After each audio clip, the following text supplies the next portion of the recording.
For those of you who do not know, on November the 1st, 2005, I lost my vision completely due to an internal bleed, rupture of the vitreous humor. I hope I said that right. Anyway,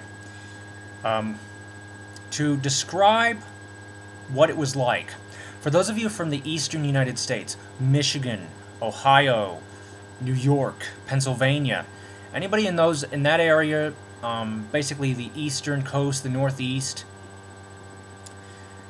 You know how you drive along and all of a sudden it gets really, really foggy to the point where you cannot see your own hand in front of your face? Think about that in front of your own eyes for 2 whole months, and it's not a white fog either. It's a red fog. That's what it was like for me for 2 months. I was just sitting there watching my friends play Smash Brothers on the GameCube, and it just happened. It was not even gradual. It was just poof. Well, it was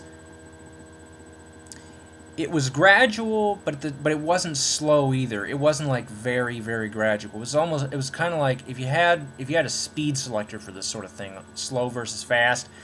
It was kind of on medium quick. It's like poof, you know. Next thing we knew, I called mom, and I had her come pick me up. And my parents and we had to head to the retinal specialist ASAP.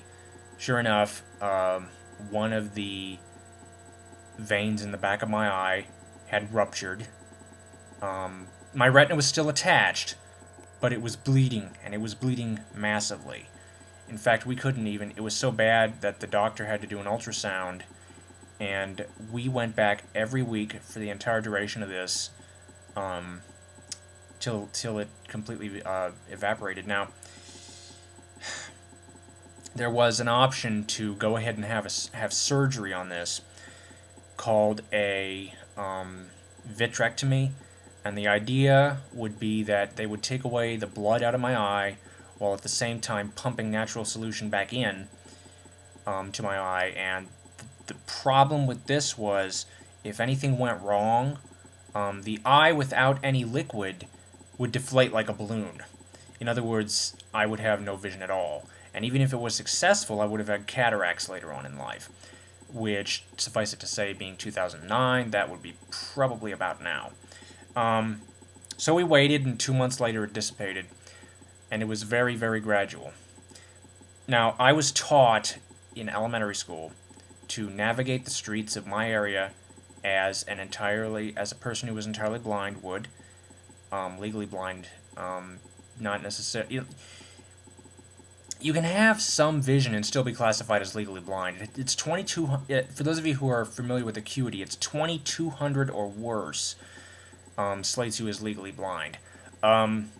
So I was taught to navigate the streets as somebody who was legally blind would, and I was taught Braille, and I was taught all these things in terms of using my hearing as opposed to my sight. Why? Because we didn't expect my vision to get better, number one. Number two, we were expecting that bleed to happen. I was never told about it until it actually happened. The reason was because my parents didn't want to scare me, obviously, and that makes sense. But yeah. So we were in terms of in terms of schoolwork. A number of things happened. First of all, we needed to get a note taker immediately, so we hired somebody from the district to come in. After about 2 weeks, before then, my parents were able to come in.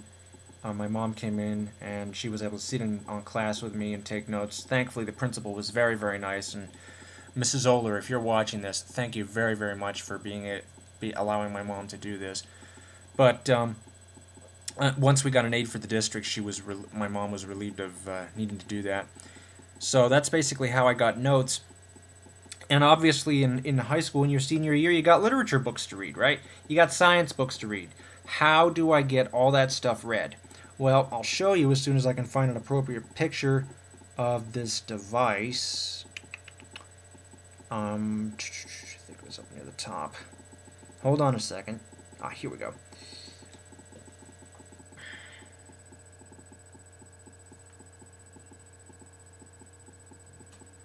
Okay. This is how I got it. This is basically a CD player that's been specifically designed to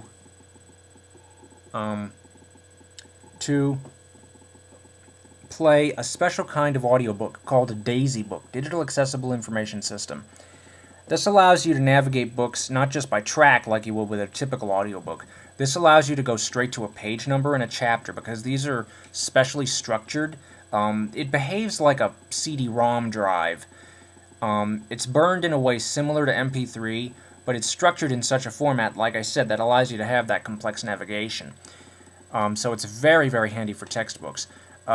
We had to get the books immediately, so one of my books was out of sync, 30 pages, and a chapter was missing, but beyond that, everything else worked out. So that was that.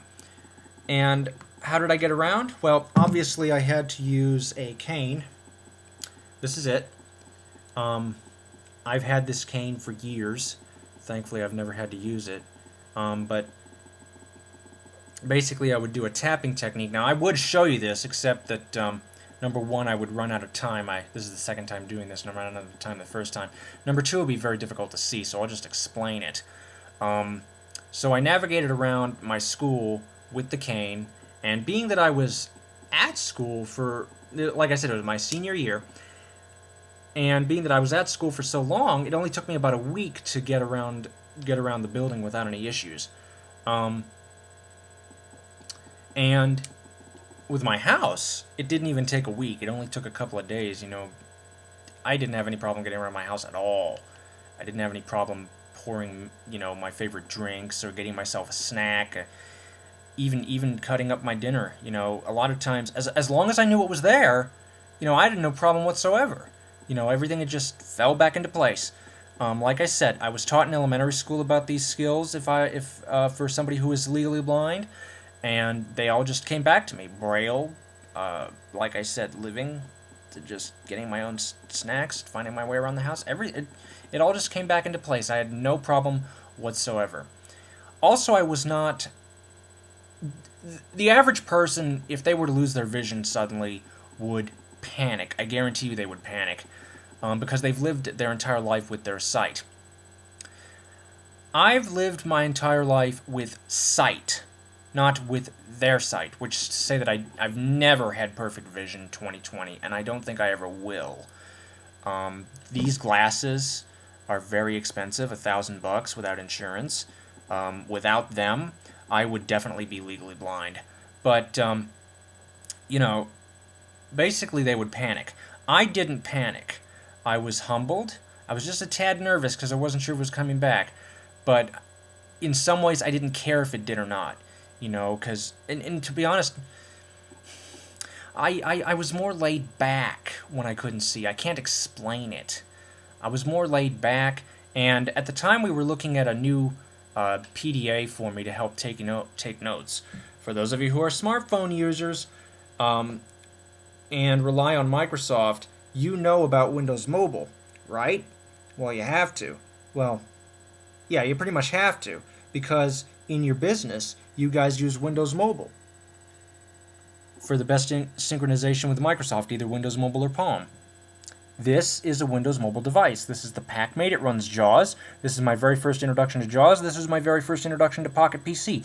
And to be honest, even to this day, it's been 4 years since the incident, and I feel a lot better hearing JAWS navigating through the Pocket PC environment than I do using a touch screen and a stylus. In some instances, I felt better when I was entirely blind. I can't explain it. I seriously, I can't. But there are times when I still wish I was blind. The other thing is, you know how in The Dark Knight we have Harvey Two-Face, right? And he does that flip coin thing, heads or tails. Well, I'm neither. I'm sideways, okay? You know how the coin's like sideways? I'm sideways. I'd rather be blind or fully sighted and not both. It's hard to explain. But I'm out of time. If anybody wants more information, they're welcome to it. Thank you for watching. Comments are welcome, and have a nice evening.